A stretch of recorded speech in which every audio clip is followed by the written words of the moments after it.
ಇಲ್ಲಿ ನಷ್ಟ ಆಗಿರೋದು ವೆಂಕಟ್ರಾವ್ ಅಣ್ಣನ್ಗೆ ಪದ್ಮನ್ಗಲ್ವಾ? ನೀನ್ಯಾಕಿಷ್ಟು ನೊಂದ್ಕೊಳ್ತಿದೀಯಾ? ಅಲ್ಲ ಅಕ್ಕ, ನಮಗೂ ನಷ್ಟ ಆಗಿದೆ. ಚಾರು ಮದ್ವೆ ಮಾಡ್ಲಿಲ್ಲ ಅಂದ್ರೆ ನಮ್ಮ ಅಕ್ಕ ಬಾವ ಮನ್ಸಿಗೆ ನೋವು ಮಾಡ್ಕೊಂಡು ಸತ್ತೋಗೋ ಹಾಗಿದ್ದಾರೆ. ಅದ್ಯಾಕೆ ಹಾಗೆ ಮಾತಾಡ್ತೀಯ ಪಾರ್ವತಿ? ಇಲ್ಲ ಅಂದ್ರೆ ಏನಕ್ಕ, ಇರೋದು ಒಬ್ಳು ಮಗಳು. ಈಗಾಗ್ಲೇ 4 ಸಂಬಂಧ ಹಾಳಾಗಿ ದೇವರ ದಯೆಯಿಂದ ಸೀನು ಸಿಕ್ಕಿದ್ದಾನೆ ಅನ್ಕೊಂಡ್ವಿ. ಇವಾಗ ಈ ಸಂಬಂಧನೂ ಹಾಳಾಯ್ತು ಅಂದ್ರೆ ನಮ್ ಭಾವ ಏನಾಗ್ಬಿಡ್ತಾರೋ ಗೊತ್ತಿಲ್ಲ ಅಕ್ಕ. ಚಾರು ಕೂಡ ನಿಮ್ಮನ್ನ ದೊಡ್ಡಮ್ಮ ಅಂತ ಕರಿತಾಳಲ್ವಾ? ನಿಮ್ ಮಗಳು ಅನ್ಕೊಂಡು ಯೋಚನೆ ಮಾಡಿ ಅಕ್ಕ. ಭಾವನವ್ರನ್ನ ಒಪ್ಸಿ. ಹಾಗಲ್ಲ ಪಾರ್ವತಿ, ಅವ್ರು ನನ್ನ ಮಾತು ಕೇಳ್ತಾರೆ ಅಂದ್ರೆ ನಾನು ಒಪ್ಪಿಸ್ಬಹುದು. ಆದ್ರೆ ಅವ್ರು ನನ್ನ ಹತ್ರ ಮಾತಾಡೋಕೆ ಇಷ್ಟಪಡಲ್ವಲ್ಲ. ನಾನು ಅಕ್ಕ, ನಿಮ್ ಮೇಲ್ ಕೋಪ ಇದ್ರು ನೀವಂದ್ರೆ ಗೌರವ ಪ್ರೀತಿ ಹಾಗೆ ಇದೆ. ದಯವಿಟ್ಟು ನೀವೇ ಒಪ್ಪಿಸ್ಬೇಕಕ್ಕ. ಪಾರ್ವತಿ, ನಿನಗೆ ಹೇಗೆ ಹೇಳಿದ್ರೆ ಅರ್ಥ ಆಗುತ್ತೆ ಅನ್ನೋದು ನನಗೂ ಅರ್ಥ ಆಗ್ತಾ ಇಲ್ಲ. ಒಂದ್ ವೇಳೆ ನಾನು ಅವ್ರನ್ನ ಕೇಳಿದ್ರು ಕೂಡ ಅವ್ರು ಕೋಪ ಮಾಡ್ಕೊಂಡಿದ್ದೆ ಆದ್ರೆ ನೀನ್ ನೋವು ಪಟ್ಕೊಳ್ತೀಯ ಅಲ್ವಾ? ನನ್ನ ಮಾತು ಕೇಳು ಪಾರ್ವತಿ. ಏನ್ ನಡಿಬೇಕು ಅಂತಿದ್ಯೋ ಅದು ನಡ್ದೇ ನಡೆಯುತ್ತೆ. ಅಕ್ಕ, ಇಂಥ ಮಾತು ಹೇಳ್ಬೇಡಿ ಅಕ್ಕ. ಚಾರು ನನ್ ಮದ್ವೆ ನಡೆಯುತ್ತೋ ಇಲ್ವೋ ಅಂತ ಈಗಾಗ್ಲೇ ತುಂಬಾ ಟೆನ್ಷನ್ ಮಾಡ್ಕೊಂಡಿದ್ದಾಳೆ. ಹೋಗ್ಲಿ ಬಿಡು, ಇವಾಗ ನಡೆದಿದ್ದೇನೋ ನಡೆದೋಯ್ತು. ಭಾವನವ್ರನ್ನ ಮಾತ್ರ ನೀವೇ ಬದಲಾಯಿಸ್ಬೇಕು. ಅಕ್ಕ, ಸೀನು ಮನೆಯಿಂದ ಹೊರಟೋದ್ರೆ ಚಾರು ಪ್ರಾಣ ಹೋಗೋ ತರ ಇದೆ ಅಕ್ಕ. ಆ ರೀತಿ ಆಗದಿರೋ ಹಾಗೆ ನೀವೇ ಏನೋ ಒಂದ್ ಮಾಡ್ಬೇಕು ಅಕ್ಕ. ಪಾರ್ವತಿ,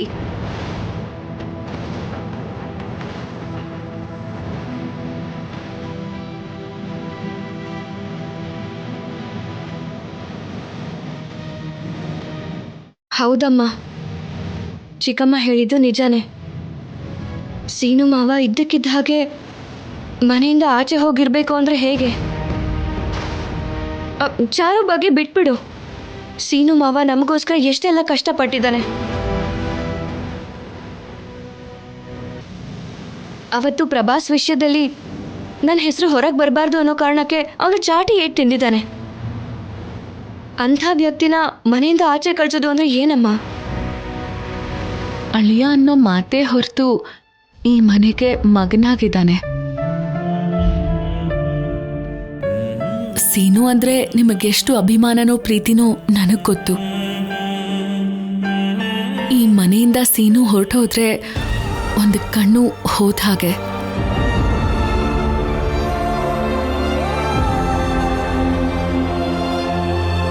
ನಾನು ನಿಮ್ಮನ್ನ ಚಿಕ್ಕ ವಯಸ್ಸಿಂದ ತಂದೆ ತಾಯಿ ತರ ನೋಡಿದ್ದೀನಿ. ನೀವು ಹೊರಗಡೆ ಹೇಳ್ಕೊಂಡು ನೋವು ಪಡ್ತಿದ್ದೀರಾ, ನನ್ನ ಕೈಲಿ ಹೇಳ್ಕೊಳಕ್ಕಾಗ್ತಿಲ್ಲ. ಆದ್ರೆ 100 ಜನರ ಸಮಸ್ಯೆನ ಬಗೆಹರಿಸಿ ಕಳ್ಸೋರ್ನ ಒಪ್ಸೋದು ಅಷ್ಟು ಸುಲಭವಾದ ಕೆಲಸ ಅಲ್ಲ. ಆದ್ರೆ ಯಾವ್ದಾದ್ರೂ ಒಂದು ಒಳ್ಳೆ ಸಮಯ ನೋಡಿ ಖಂಡಿತವಾಗ್ಲೂ ನಾನು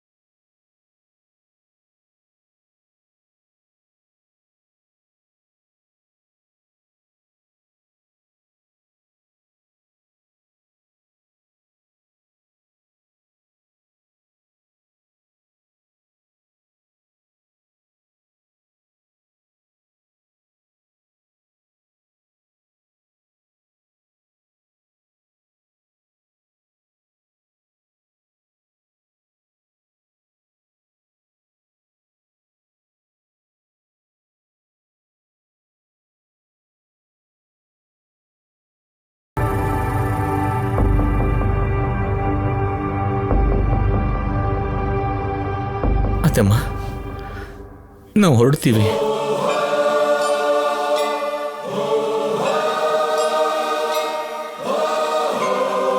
ಭಾವನವ್ರೆ, ನಿಮ್ಮ ಬಗ್ಗೆ ಮಾತಾಡೋಂಥ ಅರ್ಹತೆ ಸ್ಥಾನ ಕೂಡ ನಮಗಿಲ್ಲ ಭಾವನವ್ರೆ. ಅಷ್ಟು ದೊಡ್ಡವರು ನೀವು.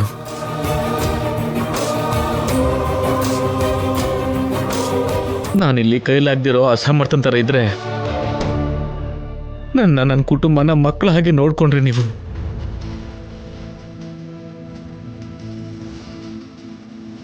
ಅಷ್ಟೊಂದು ಬೆಲೆ ಕೊಟ್ಟು ನನ್ನನ್ನು ಇಲ್ಲಿ ಇರಿ ಅಂದರೆ ಆದರೆ ನಾನೇ ಆ ಬೆಲೆನ ಕಳ್ಕೊಂಡ್ಬಿಟ್ಟೆ ಭಾವನವ್ರೆ.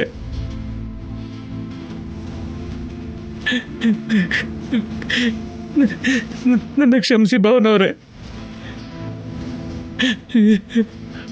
ನಾವು ಹೋಗಿ ಬರ್ತೀವಿ.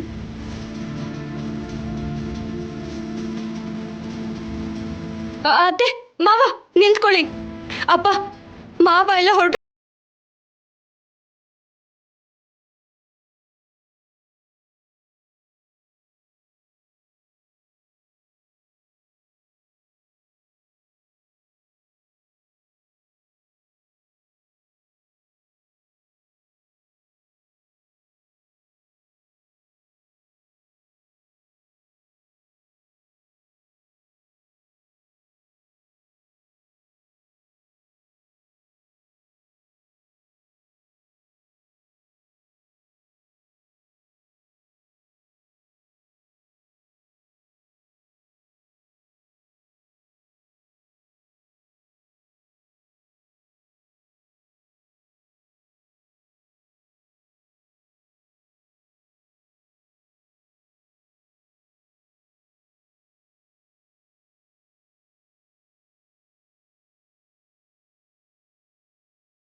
ಇಲ್ಲಿದ್ದು ಮಾತುಗಳನ್ನ ಕೇಳೋದಕ್ಕಿಂತ ಹೊರಗಡೆ ಹೋಗಿ ಭಿಕ್ಷೆ ಬೇಡೋದು ಒಳ್ಳೇದು. ಏನಣ್ಣ ನೀವು ಕೂಡ ಪದ್ಮ ತಿಳಿದಿನೋ ಹೋಗ್ಬೇಕು ಅನ್ಕೊಂಡ್ಲು. ಅದೇ ರೀತಿ ನೀವು ಕೂಡ ಏನೋ ಒಂದು ಮಾತಂದಿದ್ದಕ್ಕೆ ಹೋಗ್ತಿ ನಿಂತಿದ್ದೀರಲ್ಲ. ನೀವು ಕ್ಷಮಿಸಿ ಅಂತ ಕೇಳಿದ್ರೆ ಅವರೇ ನಿಮ್ಮನ್ನ ಕ್ಷಮಿಸಲ್ವಾ? ನಿಮ್ಮನ್ನ ಇಲ್ಲಿರೋದಕ್ಕೆ ಬಿಡೋಲ್ವಾ? ನನಗೆ ರಘುರಾಮ್ ಭಾವನವ್ರನ್ನ ಕೇಳೋ ಧೈರ್ಯ ಇಲ್ಲಮ್ಮ. ಈಗಾಗಲೇ ನಾನು ಮಾಡಿರೋ ತಪ್ಪಿಗೆ ಒಳಗೊಳಗೆ ಕುಗ್ಗೋಗ್ತಾ ಇದ್ದೀನಮ್ಮ. ಇನ್ನು ಅವ್ರಿಗೆ ನೋವು ಕೊಡೋದಕ್ಕೆ ನನಗಿಷ್ಟ ಇಲ್ಲ ತಂಗಿಯಮ್ಮ. ಅದು ಹಾಗಲ್ಲ ಅಣ್ಣ. ರಾಜಾರಾಮ್ ಕುಟುಂಬ ಅಂದ್ರೆ ಆ ಕುಟುಂಬದಲ್ಲಿ ನೀವು ಕೂಡ ಇದ್ದೀರಾ.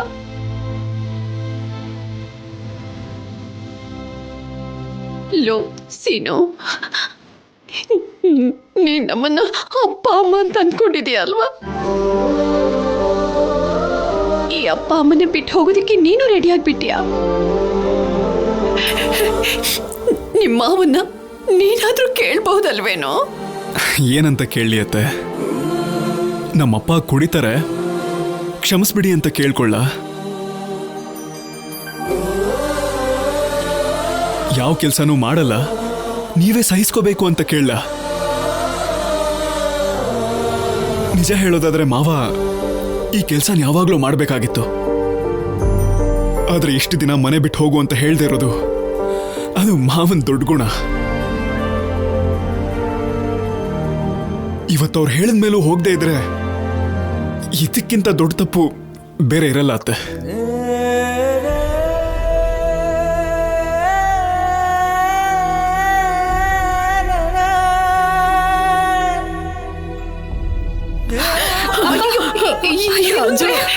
ಅಣ್ಣಯ್ಯ ಪದ್ಮ ಸಂತೋಷದಲ್ಲೂ ನೋವಲ್ಲೂ ನಮ್ ಜೊತೆಲಿ ಒಟ್ಟಿಗೆ ಇದ್ರು. ಈಗ ಹೊರಗಡೆ ಹೋಗಿ ಇದ್ರೆ ಎಲ್ಲಿಗ್ರೆ ಹೋಗ್ತಾರೆ? ಹೊರಗಡೆ ಹೋಗಿ ಸೀನು ಮದ್ವೆ ಹೇಗ್ ಮಾಡ್ತಾರೆ? ಇಲ್ಲಿ ಇರೋದಕ್ಕೆ ಹೇಳಿ. ನಾನು ಹೋಗು ಅಂತ ಹೇಳಿದ್ದು ವೆಂಕಟ್ರಾವ್ ಪದ್ಮಗೆ ಮಾತ್ರ, ಸೀನುಗಲ್ಲ.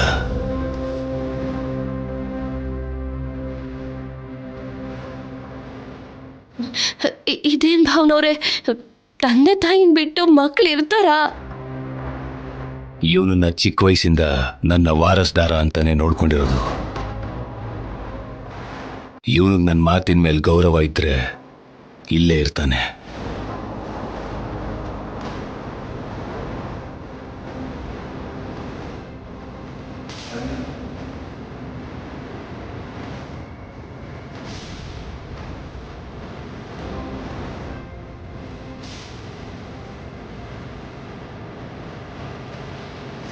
ಮಾವ,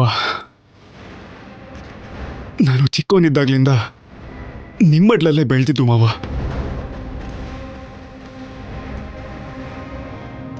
ನಮ್ಮಪ್ಪ ಯೋಚನೆ ಮಾಡದೇ ಇದ್ರು ರಾಜಲಕ್ಷ್ಮಿ ಜೊತೆಗೆ ನನಗೂ ಕೂಡ ಕೈ ತುತ್ತಿನಿಸ್ತಾ ಇದ್ರಿ.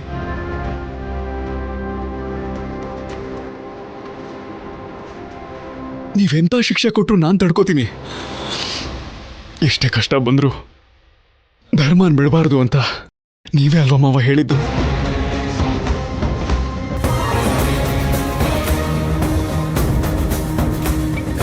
ಈ ಒಂದು ವಿಷಯದಲ್ಲಿ ನನ್ನ ಕ್ಷಮಿಸ್ಬಿಡಿ ಮಾವ. ನಿಮ್ಮ ಮಾತನ್ನ ತಪ್ತಾ ಇದ್ದೀನಿ.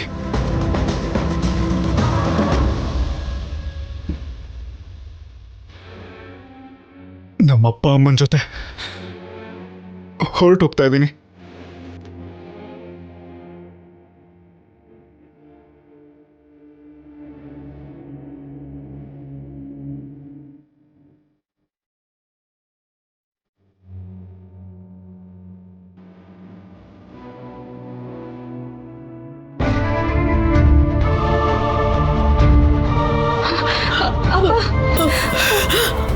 ಅದಲ್ಲ ಸೀನು, ಪದ್ಮ ಇನ್ಯಾವತ್ತೂ ಇಂಥ ತಪ್ಪು ಮಾಡಲ್ಲ ಅಂತ ಹೇಳು ಪದ್ಮ. ಇಷ್ಟು ದಿನ ಎಲ್ಲರೂ ಇದ್ದ ಮನೆ ಬೃಂದಾವನ ಆಗಿತ್ತು.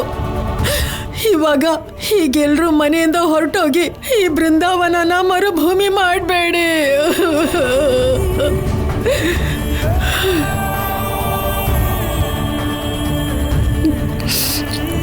ಸೀನು, ಹೋಗೋಣ ಬಾ. ಇರು ಪದ್ಮ, ನಿಂತ್ಕೊಳ್ಳೆ. ಲೋ ರಾಜು, ಅವ್ರು ಮಾಡಿದ ತಪ್ಪಿಗೆ ನಾನ್ ಕ್ಷಮೆ ಕೇಳ್ತೀನಿ ಕಣೋ. ಇರೋಳೊಬ್ಳು ಮಗಳು ಹೊರಗಡೆ ಹೋದ್ರೆ ಹೇಗ್ ಬದುಕ್ತಾಳೋ, ಮಗನ್ ಮದ್ವೆ ಹೇಗ್ ಮಾಡ್ತಾಳೆ? ಇದೊಂದ್ ಸಾರಿ ಕ್ಷಮಿಸು. ಇನ್ನೊಂದ್ಸಲ ತಪ್ಪು ಮಾಡಿದ್ರೆ ನಾನೇ ಅವ್ರನ್ನ ಹೊರಗಡೆ ಕಳಿಸ್ತೀನಿ. ಕ್ಷಮಿಸಿದ್ದೀನಿ ಅಂತ ಹೇಳು.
ಬರೋದಕ್ಕೆ ಹೇಳು.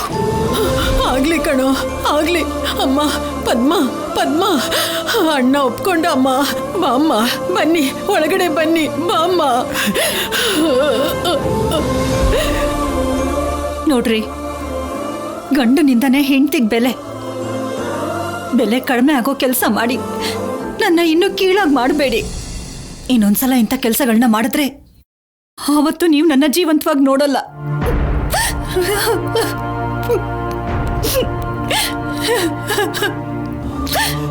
ಅಣ್ಣಯ್ಯ, ಸೇನು, ಅಣ್ಣಯ್ಯ, ಸೇನು, ಬನ್ನಿ ಒಳಗಡೆ, ಬನ್ನಿ ಬನ್ನಿ. ನಡೆಯೋ ಸೀನು, ಬಾರೋ. ಸೀನು ನಡೆಯೋ.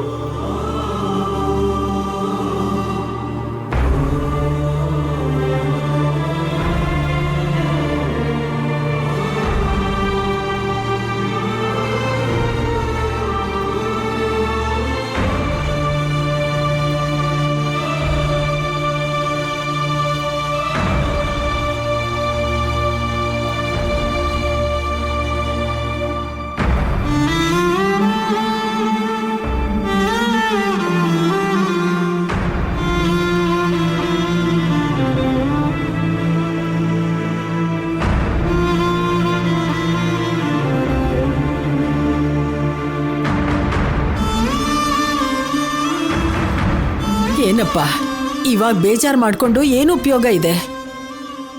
ಆದ್ರೂ ಕುಡ್ಕೊಂಡ್ ಬಂದು ಈ ತರ ನೀಚವಾದ ಕೆಲಸ ಮಾಡಕ್ಕೆ ನಾಚಿಕೆ ಆಗಲ್ವಾ?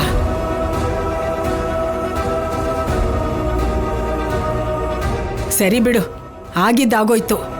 ಇನ್ ಮುಂದೆ ಈ ತರ ಕೆಲಸ ಯಾವತ್ತೂ ಮಾಡಬೇಡ. ನಿಮ್ ಜೊತೆಗೆ ನನ್ನ ಮಗನ್ ಬಿಟ್ಟು ನಾನು ಬರ್ಬೇಕಾಗತ್ತೆ. ಪದ್ಮ, ಅಳ್ಬೇಡ್ವೆ, ಎಲ್ಲ ಸರಿ ಹೋಯ್ತಲ್ವಾ? ಯಾಕಮ್ಮ ನನಗೆ ಈ ಕಷ್ಟಗಳು? ಏನ್ ಮಾಡೋದು, ನಿನ್ ದುರಾದೃಷ್ಟ ಕಣೆ. ಇವನ ಆಸ್ತಿ ಎಲ್ಲ ವ್ಯಾಪಾರಕ್ಕೆ ಅಂತ ಇಟ್ಟು ಮೋಸ ಹೋಗ್ಲಿಲ್ಲ ಅಂದ್ರೆ ನಿನ್ಗೆ ಈ ಕರ್ಮ ಬರ್ತಾನೆ ಇರ್ಲಿಲ್ಲ. ಸಂಪಾದಿಸೋ ಗಂಡ ಇಲ್ಲ ಅಂದ್ರೆ ಯಾವ ಹೆಂಡತಿಗಾದ್ರೂ ಈ ಪರಿಸ್ಥಿತಿ ತಪ್ಪಲ್ವೇ? ಹೌದೌದು, ಈ ವಿಷಯದಲ್ಲಿ ಜಾನಕಿ ಅಕ್ಕ ತುಂಬಾ ಅದೃಷ್ಟವಂತೆ ಅತ್ತೆ. ಸಂಪಾದಿಸೋ ಗಂಡ, ಯಜಮಾನಿಕೆ ಮಾಡೋ ದೊಡ್ಡ ವ್ಯಕ್ತಿ, ಯಾವುದಕ್ಕೆ ಆದ್ರೂ ಹಣೆಯಲ್ಲಿ ಬರ್ದಿರ್ಬೇಕು. ಹೌದು, ಜಾನಕಿ ಅಕ್ಕ ಅಂದ್ರೆ ನೆನ್ಪಕ್ ಬಂತು. ನಿಮ್ ವಿಷಯದಲ್ಲಿ ಅವ್ರು ಮಾಡಿದ ಕೆಲಸ ನನಗೆ ಸ್ವಲ್ಪನೂ ಇಷ್ಟ ಆಗ್ಲಿಲ್ಲ. ತನ್ನ ಮಕ್ಕಳು ಓದಿನ ವಿಷಯದಲ್ಲಿ ಮಾತ್ರ ಭಯ ಪಟ್ಟ ಹಾಗೆ ನಾಟಕ ಮಾಡ್ತಾರೆ, ಅಳ್ತಾ ಭಾವನವ್ರನ್ನ ಕನ್ವಿನ್ಸ್ ಮಾಡ್ತಾರೆ, ಅವ್ರು ಅನ್ಕೊಂಡಿದ್ದನ್ನ ಸಾಧಿಸ್ಕೊಂಡ್ಬಿಡ್ತಾರೆ. ಅದೇ ನಿಮ್ ವಿಷಯದಲ್ಲಿ ಏನೋ ಮಾತಿನ ವರ್ಷಗೆ 2 ಮಾತಾಡಿ ಮೌನವಾಗಿ ಸುಮ್ಮನೆ ಇದ್ಬಿಟ್ರು. ಅದೇ ಆದ್ಯ ವಿಷಯ ಆಗಿದ್ದಿದ್ರೆ ದೊಡ್ಡ ರಾಧ ಅಂತ ಮಾಡ್ತಿದ್ರು. ಮತ್ತೆ ನಾದ್ಯ ವಿಷಯದಲ್ಲಿ ಏನು ಮಾಡಕ್ಕಾಗ್ದಿರೋ ಹಾಗೆ ಹೇಳಿ ಹಾಗಿದ್ಬಿಟ್ರು. ಆದ್ಯ ಅಂದ್ರೆ ಅವಳಿಗೆ ರಕ್ತ ಸಂಬಂಧ. ನಾನ್ ನಮ್ಮ ಅಣ್ಣನ ರಕ್ತ ಅಲ್ವಾ? ಅದು ಅವನಿಗಿರ್ಬೇಕು. ನೋಡು ಪದ್ಮ, ಯಾರಿದ್ರು ಇಲ್ದೇ ಇದ್ರು ನಿನ್ಗೆ ನಾನಿದ್ದೀನಿ. ನಾನಿರ್ಬೇಕಾದ್ರೆ ನಿನ್ನ ಒಂಟಿಯಾಗಿ ಬಿಟ್ಬಿಡ್ತೀನ? ಅದನ್ನೆಲ್ಲ ಮರೆತು ಸೀನು ಮದ್ವೆನ ಚೆನ್ನಾಗಿ ಮಾಡೋದಿಕ್ಕೆ ಬೇಕಾಗಿರೋ ಏರ್ಪಾಟ್ ಮಾಡೋಣ. ಅವನ್ ಮದ್ವೆನ ಒಂದು ಹಬ್ಬದ ಥರ ಮಾಡೋಣ.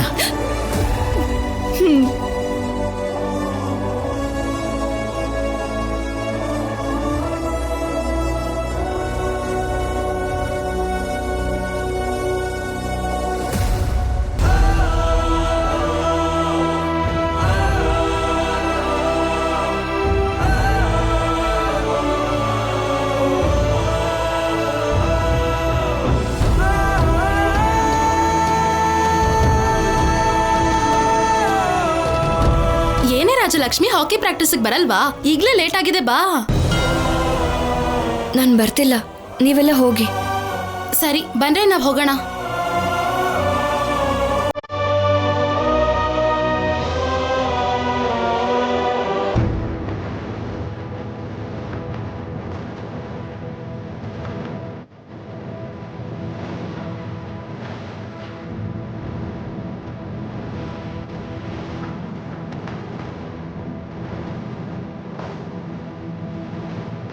ಏನು ರಾಜಲಕ್ಷ್ಮಿ, ಇನ್ನೂ ಈ ಡ್ರೆಸ್ ಎಲ್ಲ ಇದೆಯಾ? ಡ್ರೆಸ್ ಚೇಂಜ್ ಮಾಡ್ಕೊಂಡು ಪ್ರಾಕ್ಟೀಸಿಗೆ ಬಾ. ಇಲ್ಲ ಸರ್, ನಾನು ಪ್ರಾಕ್ಟೀಸಿಗೆ ಬರಲ್ಲ. ಪ್ರಾಕ್ಟೀಸ್ ಮಾಡಿಲ್ಲ ಅಂದ್ರೆ ಗೇಮ್ ಹೇಗೆ ಆಡ್ತೀಯಾ? ಇಲ್ಲ ಸರ್, ನಾನು ಆಟನೂ ಆಡಲ್ಲ. ರಾಜಲಕ್ಷ್ಮಿ, ಏನಾಯ್ತು? ಮೊನ್ನೆ ಕೂಡ ಹೀಗೆ ಅಂದೆ. ಹೆಲ್ತಲ್ಲಿ ಏನಾದರೂ ಪ್ರಾಬ್ಲಮ್ಮಾ?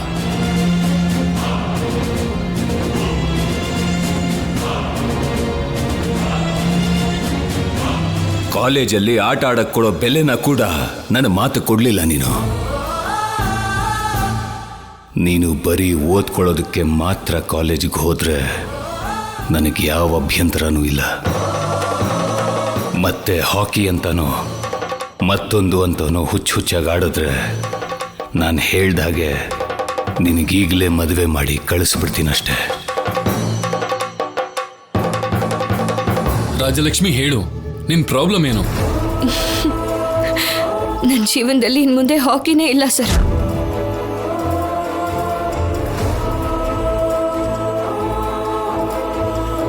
ಇವತ್ತಿಂದ ನಾನು ಹಾಕಿ ಆಡಬೇಕು ಅಂತಾನು ಅನ್ಕೊಳ್ಳಲ್ಲ.